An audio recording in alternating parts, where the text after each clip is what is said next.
Students, this is lecture number 8 of rotational dynamics as per 12 board new syllabus. In lecture number 7, we saw the rotational motion part 1, where we saw what is the moment of inertia of a body, expression for kinetic energy of uniformly rotating body. Now this is rotational motion part 2, and where we shall see the concept of torque in a brief, and then we are going to derive the expression for torque acting on a rotating body. Then concept of angular momentum and the expression for angular momentum of a rotating body in terms of moment of inertia. And if time permits, then we shall see what is the radius of gyration. Besides this, we shall see what is a law of conservation of angular momentum. See the first point, that is a torque. Now to understand the torque, let us see what is the difference between translational and rotational motion. In a translational motion, body moves, म्हणजे त्यामध्ये body move होणार आणि बॉडीची position जी आहे ती change होत राहते with respect to time.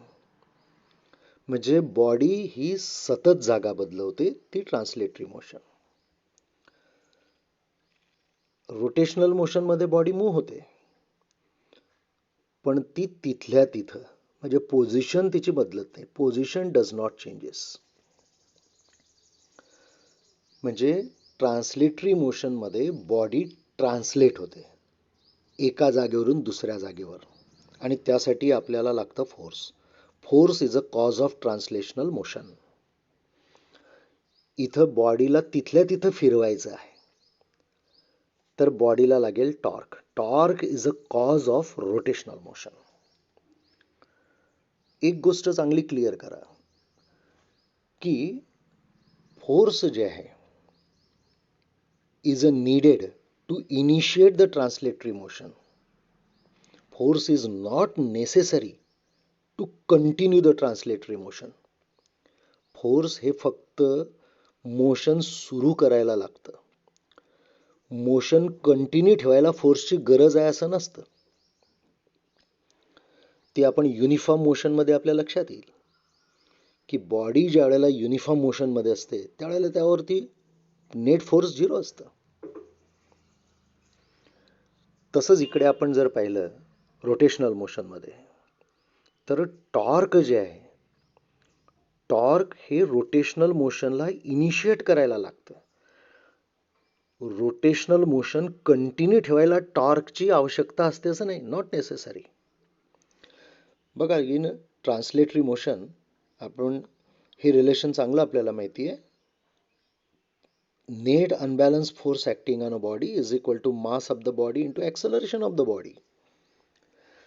त्याच्या ॲनालॉगस जे रिलेशन आहे हे आज आपण डिराईव्ह करणार आहोत. बघा, फोर्सची ॲनालॉगस क्वांटिटी आहे ती टॉर्क, रोटेशनल ॲनालॉग आहे तो. मास आपण मोमेंट ऑफ इनर्शियाच्या कन्सेप्टमध्ये पाहिलं की moment of inertia is analogous to mass. म्हणजे बघा, मासच्या ठिकाणी इथं त्याची ॲनालॉगस क्वांटिटी जी आहे, रोटेशनल ॲनालॉग जो आहे तो आहे मोमेंट ऑफ इनर्शिया. हे लिनियर ॲक्सलरेशन आहे आणि त्याचा रोटेशनल ॲनालॉग आहे अँग्युलर ॲक्सलरेशन अल्फा. आणि हे रिलेशन आपल्याला डिराईव्ह करायचं आहे. So we consider a rigid body which is rotating about an axis passing through point O. बघा, आता हा जो आहे हा ॲक्सिस आहे, ॲक्सिस ऑफ रोटेशन, आणि ही जी रिजिड बॉडी आहे is a rotating about this axis, म्हणजे ही अशी रोटेट होते आहे.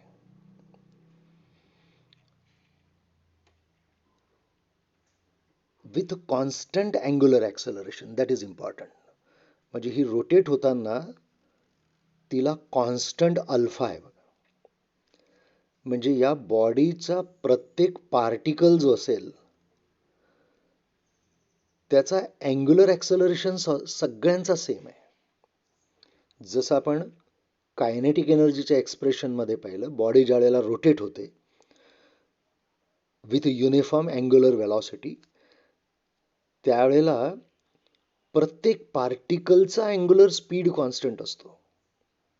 तसं इथं body is rotating with a constant angular acceleration.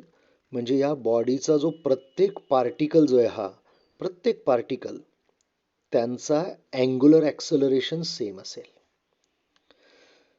पण आता प्रत्येक पार्टिकलचा जो आहे ते टँजेन्शियल ॲक्सलरेशन मात्र वेगवेगळं असेल. म्हणजे लिनियर ॲक्सलरेशनचा जो पार्ट आहे टँजेन्शियल ॲक्सलरेशन तो वेगवेगळा असेल, कारण प्रत्येक पार्टिकल हा इथं सर्क्युलर मोशन परफॉर्म करतो. प्रत्येक पार्टिकल की त्या सगळ्यांचं सेंटर या ॲक्सिस ऑफ रोटेशनवर आहे. म्हणजे प्रत्येक पार्टिकलचा जो पोझिशन जी आहे ही वेगवेगळी आहे, आर वेगवेगळा आहे. आणि म्हणून प्रत्येकाचा अल्फा सेम आहे, आर डिफरंट आहे. म्हणून एटी जो आहे टँजेन्शियल ॲक्सलरेशन जे आहे ते प्रत्येकाचं वेगवेगळं असेल. कारण आपल्याला माहिती आहे the relation between tangential acceleration आणि angular acceleration in terms of circular motion. Particle सगळे जे आहेत हे सर्क्युलर मोशन परफॉर्म करतायत. बॉडीची मोशन हे रोटेशनल मोशन आहे. तर बघा आपण याच्यामध्ये जे कन्सिडरेशन जे करतोय ते असं आहे, consider a rigid body rotating about an axis passing through point O. ह्या बॉडीचा क्रॉस सेक्शन दाखवलेला आहे. Suppose the body is a made up of n number of particles having masses m1, m2, m3 and mn. They are situated at the distances r1, r2, r3 up to rn respectively from the axis of rotation. म्हणजे आपण हे body जे आहेत n पार्टिकल्सची बनलेली आहे. त्यांचे masses असे आहेत m1, m2 up to mn. त्यांचे जे डिस्टन्सेस जे आहेत ॲक्सिस ऑफ रोटेशन पासूनचे ते आहे r1, r2, r3 up to rn respectively. आणि त्यांचे जे टँजेन्शियल ॲक्सलरेशन जे आहेत ते आहे a1, a2, a3 up to an respectively. बघा हे त्यांचे टँजेन्शियल ॲक्सलरेशन आहे. आपण रॅडियलचा विचारच नाही करत आहे, कारण अँग्युलर ॲक्सलरेशनचं रिलेशन आहे टँजेन्शियल ॲक्सलरेशनशी. म्हणून आपण सगळे जे पार्टिकल्स जे आहेत जे सर्क्युलर मोशन परफॉर्म करत आहेत त्यांच्या टँजेन्शियल ॲक्सलरेशन्स घेतले a1, a2 up to an. आणि त्यांचं जे अँग्युलर ॲक्सलरेशनशी रिलेशन आहे ते पण आपल्याला लिहिता येईल की हा जो पहिला पार्टिकल जो आहे ज्याचं हे डिस्टन्स r1 आहे, ज्याचा अँग्युलर ॲक्सलरेशन जे आहे ते अल्फा आहे, सगळ्यांचं अल्फाच आहे. मग याचं टँजेन्शियल ॲक्सलरेशन लिहिता येईल आपल्याला r1 अल्फा, तसंच दुसऱ्याचं r2 alpha and so on. मग हे जर ॲक्सलरेशन आहे तर टँजेन्शियल फोर्स म्हणजे या टँजंटवरचे जे फोर्स असतील ते सुद्धा आपल्याला मिळतील. F1 mass into tangential acceleration म्हणजे टँजेन्शियल फोर्स झालं. F1, F2 up to Fn are the tangential forces acting on these particles. म्हणजे हे जे फोर्सेस आहेत या व्हॅल्यू जर सबस्टिट्यूट केली आपण, एटीची जर व्हॅल्यू इथं सबस्टिट्यूट केली r1 अल्फा तर हे होईल m1 r1 alpha, m2 r2 alpha and so on. आता जर टॉर्क काढायचं झालं आपल्याला तर हा जो टँजेन्शियल फोर्स जो आहे हा टँजेन्शियल फोर्स हा ॲक्सिस ऑफ रोटेशन, तर हा त्याचा मोमेंट आर्म झाला. बघा मोमेंट आर्म काय असतो, मोमेंट आर्म असतं perpendicular distance between axis of rotation हे axis of rotation and the line of action of force. हे line of action of force यातलं हे परपेंडिक्युलर डिस्टन्स हा असतो मोमेंट आर्म. आणि मोमेंट आर्म आणि फोर्स यांचा जो कंबाईन इफेक्ट असतो ते असतं मोमेंट ऑफ फोर्स म्हणजेच टॉर्क. म्हणजे मोमेंट ऑफ फोर्स प्रत्येक पार्टिकलचा आपण काढणार, तो म्हणजे मोमेंट आर्म आणि फोर्स. हे झालं moment of force of the first particle. Moment of force experience by the second particle is this R2 आणि F2 अँड सो ऑन.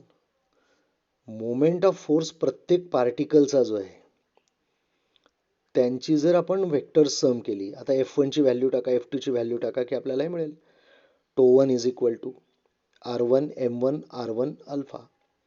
तसंच τ2 आणि τn मिळेल.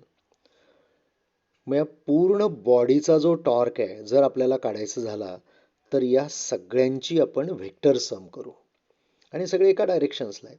कारण बघा यांचा जर क्रॉस प्रॉडक्ट घेतला आपण R क्रॉस F, तर ते सगळेचे सगळे जे आहेत R क्रॉस F म्हणजे आपल्या डायरेक्शनला येतील, ज्या perpendicular to this board and towards us म्हणजे आउटवर्ड. सगळ्यांचे टॉर्क एका डायरेक्शनला येतील आणि म्हणून आपण total torque acting on a body म्हणजे या सगळ्यांची ॲडिशन करायची आहे. म्हणजे आपण सगळ्यांची सम केली. ह्या ज्या व्हॅल्यूज आहेत हे इथं सबस्टिट्यूट केल्या, M1 R1 square alpha, M2 R2 square alpha and so on. यामध्ये अल्फा जो आहे सगळ्यांचा कॉमन आहे, त्याला बाहेर काढला आपण. M1 R1 square plus M2 R2 square plus dot dot dot Mn Rn square. आणि हे जे टर्म आहे ब्रॅकेटमधली that is moment of inertia of the body. So torque is equal to I into alpha and this is the expression. बघा हे झालं expression for torque in terms of moment of inertia. आपल्याला माहिती आहे जसं force असतं dp/dt rate of change of momentum, तसं torque असतं rate of change of angular momentum. आपण पुढं आता अँग्युलर मोमेंटम बघणार आहोत. पण हा जो फॉर्म्युला आहे हा आपण डिराईव्ह केला, हा expression for torque in terms of moment of inertia आहे. Now see the next concept, that is a angular momentum.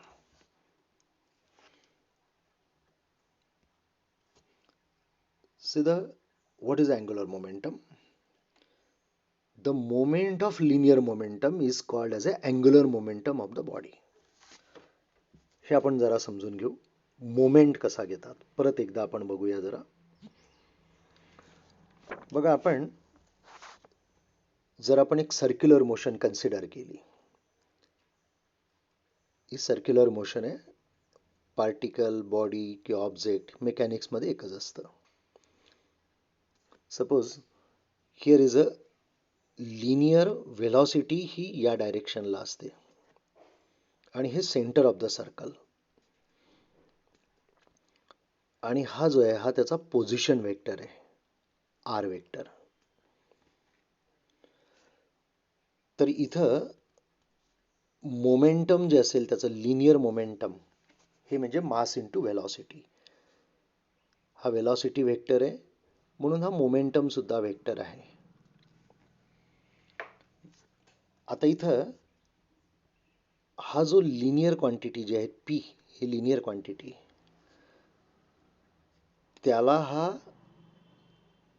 Arm connect झाला. ॲक्सिस ऑफ रोटेशन हा आपला axis of rotation. Axis of rotation पासून एक perpendicular distance घ्यायचं, तिथपर्यंत जायचं त्या लाईनवरती. वेलॉसिटीच्या किंवा मोमेंटमची जी लाईन आहे, डायरेक्शन आहे, त्यावरती जायचं. हा मोमेंट आर्म झाला. म्हणजे या लिनियर क्वांटिटी आहे, हे लिनियर मोमेंटम आहे, त्याला जर हा आर्म कनेक्ट झाला आणि या दोघांचा कंबाईन इफेक्ट जर आपण पाहिला तर ती असते अँग्युलर क्वांटिटी करस्पॉन्डिंग किंवा ॲनालॉगस. म्हणजे आता अँग्युलर मोमेंटम म्हणजे या दोघांचा कंबाईन इफेक्ट आहे, is equal to R cross P. R cross P म्हणजेच L is equal to R P sine of theta in magnitude. आणि डायरेक्शनमध्ये तुम्ही वेक्टर आर क्रॉस पी घेऊन एलची डायरेक्शन काढू शकतो आपण.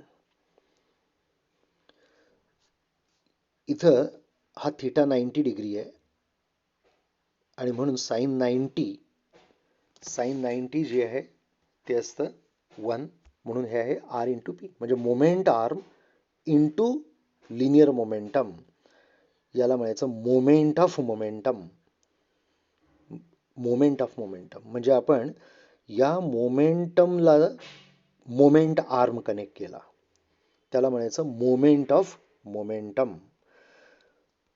आता तसंच आपण बघा की टॉर्क जे असतं, टॉर्क सुद्धा आपण त्याचा कन्सेप्ट जो आहे तो आपल्याला क्लिअर करायला पाहिजे. आपण ज्या वेळेला डोअर ओपन करतो बघा, म्हणजे हे डोअर आहे आणि त्याला इथं ॲक्सिस आहे, इथं अडकवलेलं आहे आणि इथं हँडल आहे. आता आपण याला ओपन करतोय म्हणजे आपल्याकडे पुल करायचं, म्हणजे जे फोर्स जे असेल, आपण फोर्स हे असं लावतोय परपॅन्डिक्युलर आणि आउटवर्ड, म्हणजे आपण आपल्याकडे याला खेचतोय. म्हणजे फोर्स जे आहेत या बोर्डला परपॅन्डिक्युलर आणि आपल्याकडे आहे, जिथे मी असं दाखवतो सर्कल आणि डॉट. आणि हा जो आहे हा त्याचा आर्म आहे, मोमेंट आर्म म्हणजे ॲक्सिस ऑफ रोटेशन आणि line of action of force. बघा line of action of force ही या हँडलवरती आपल्या बाजूला आहे, तर हा मोमेंट आर्म झाला. मग याला जे आपण खेचतो म्हणजे फोर्स लावतो, त्याला हा आर्म कनेक्ट झालेला आहे आणि या दोघांचा कंबाईन इफेक्ट असतं torque. So torque is equal to R cross F. बघा एफ हे लिनियर क्वांटिटी आहे, त्याला आर्म कनेक्ट झाला की त्याची करस्पॉन्डिंग अँग्युलर क्वांटिटी आपल्याला मिळते किंवा रोटेशनल ॲनालॉग मिळतो. And this is a moment of force, कारण फोर्सला आपण मोमेंट आर्म कनेक्ट केला. परत आपण दुसरं एक एक्झाम्पल घेऊया. आपण सायकलचं जे चाक आहे ते दोन्ही हातावरती धरून त्याला फिरवतोय. हा ॲक्सल आपल्या हातावरती आहे आणि आपण त्याला असं आपला हाताचा पंजा लावून फिरवतो इकडे असं, म्हणजे ते असं रोटेट होईल. मग आता इथं हे झालं फोर्स. फोर्स आपण जे लावतोय म्हणजे एका पर्टिक्युलर पॉईंटला, ते समजा इथं आहे एका, आणि त्याला सोडून दिलं. समजा आपण फोर्स लावलं आणि सोडून दिलं, म्हणजे इथं फोर्स लावलाय, तर त्याचा आर्म म्हणजे हा स्पोक आहे, सायकलच्या चाकाचा स्पोक, हा त्याला आर्म कनेक्ट झाला.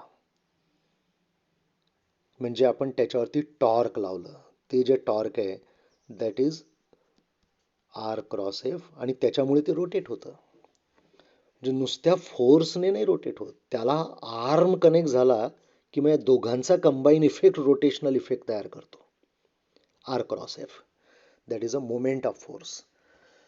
Now come to the angular momentum, that is a moment of linear momentum. आणि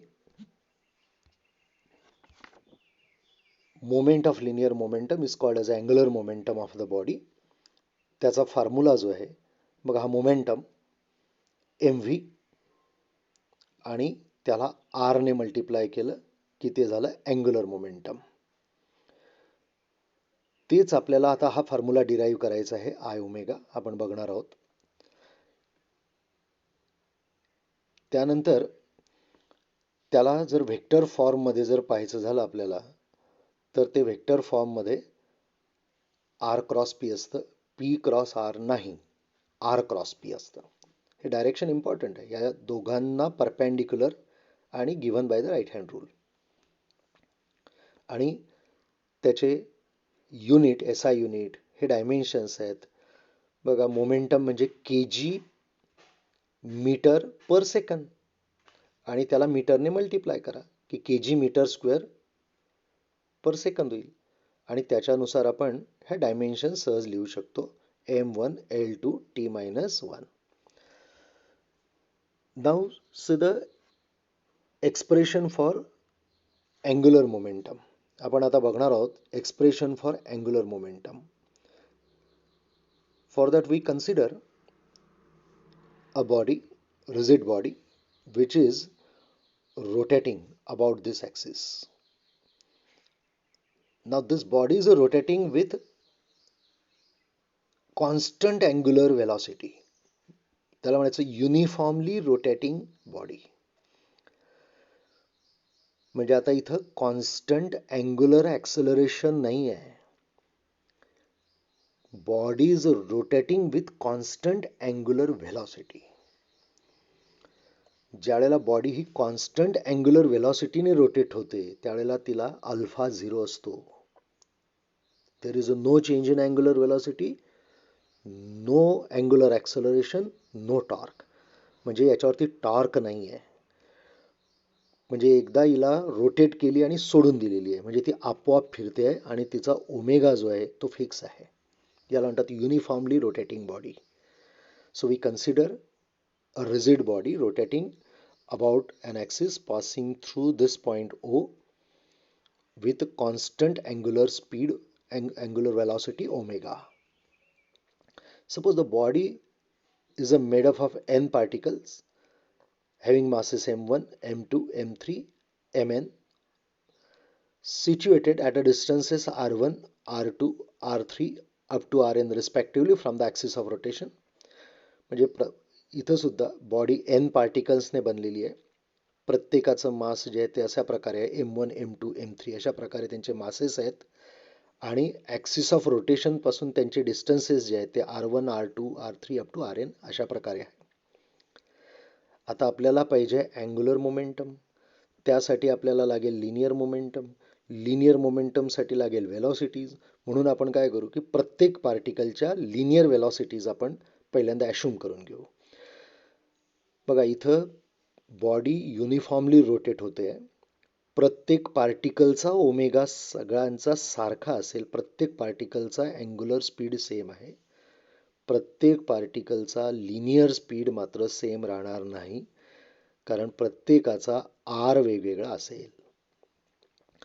so let v1, v2, v3 up to vn be the linear velocities of these particle respectively. म्हणजेच p1, p2, pn be the linear momentum. म्हणजे त्यांचे momenta जे असतील असे असतील. Mass of first particle, velocity of first particle is a momentum of first particle. So in this way these are the momenta of all these particles. पण आपल्याला तर आता याचं सगळं अँग्युलर व्हर्जन बनवायचं आहे.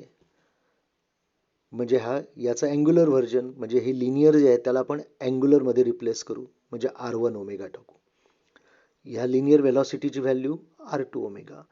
लिनियर वेलॉसिटीची व्हॅल्यू rn ओमेगा. ओमेगा सगळ्यांचा सेम आहे म्हणून हा v मात्र वेगवेगळा आहे कारण r प्रत्येकाचा वेगवेगळा आहे. Now these are the linear momentas. Now इथं व्हॅल्यू सबस्टिट्यूट केल्या याच्यामध्ये. ह्या व्हॅल्यू सबस्टिट्यूट केल्या म्हणजे हे झालं p1, p2 आणि अप टू pn. आता आपल्याला पाहिजे प्रत्येक पार्टिकलचा अँग्युलर मोमेंटम. मग पहिल्या पार्टिकलचा अँग्युलर मोमेंटम म्हणजे त्याचा हा लिनियर मोमेंटम आहे आणि हा त्याचा मोमेंट आर्म आहे. r1 मॅग्निट्यूडमध्ये घेणार आपण. r1 इंटू आहे r1 इंटू p1. तसंच L2 into L2 is equal to r2 into p2 and so. म्हणजे आता अशा प्रकारे आपण L1 is equal to r1 आणि हा p1 जो आहे याची व्हॅल्यू ही आहे आपल्याकडे m1 r1 ओमेगा तिथं सबस्टिट्यूट केली. तसंच हा r2 आहे L2चा. p2 ची व्हॅल्यू सबस्टिट्यूट करा अँड सो ऑन. आणि सगळे पार्टिकलचे जे अँग्युलर मोमेंटम जे आहेत त्यांची जर व्हेक्टर सम केली आपण, ते सगळे एका डायरेक्शनला आहे, कारण हे सगळे क्रॉस प्रॉडक्ट जे आहे ते एका डायरेक्शनला येणार जर क्रॉस घेतले तुम्ही तर त्यांची व्हेक्टर सम जी आहे ती आपण केली तर त्यांचे सगळ्यांचे मॅग्निट्यूड्स हे ॲड होतील, कारण ते एका डायरेक्शनला व्हेक्टर्स आहेत. आणि म्हणून m1r1 हा r1 झालेला आहे. ओमेगा सगळ्यामध्ये आता ओमेगा हा कॉमन आहे आणि ब्रॅकेटमध्ये राहील m1r1 plus m2r2 and so on. Outside bracket is omega, and this term in a bracket is the moment of inertia of the body. So L is equal to I omega. So this is the expression for angular momentum in terms of moment of inertia. आपण आता हा जो angular momentum जो आहे त्यामध्ये आपण बघणार की conservation of angular momentum. Conservation of angular momentum और principle of conservation of angular momentum, त्याचं स्टेटमेंट बघा की if the resultant external torque acting on a rotating body is 0 then its angular momentum is conserved. म्हणजे कुठल्याही rotating body जी आहे त्याच्यावर जर external torque net torque 0 असेल तर म्हणजे अल्फा इज इक्वल टू 0 असेल तर त्याला अँग्युलर मोमेंटम त्याचा कॉन्झर्व्ड राहतो, म्हणजे कॉन्स्टंट राहतो. त्याला इमिजिएट प्रूव्ह करू शकतो आपण. Torque tau is equal to I alpha आपण आता डिराईव्ह केला. अल्फा म्हणजे D omega by D T, D omega D I omega by D T, I omega is L. So torque is equal to D L by D T.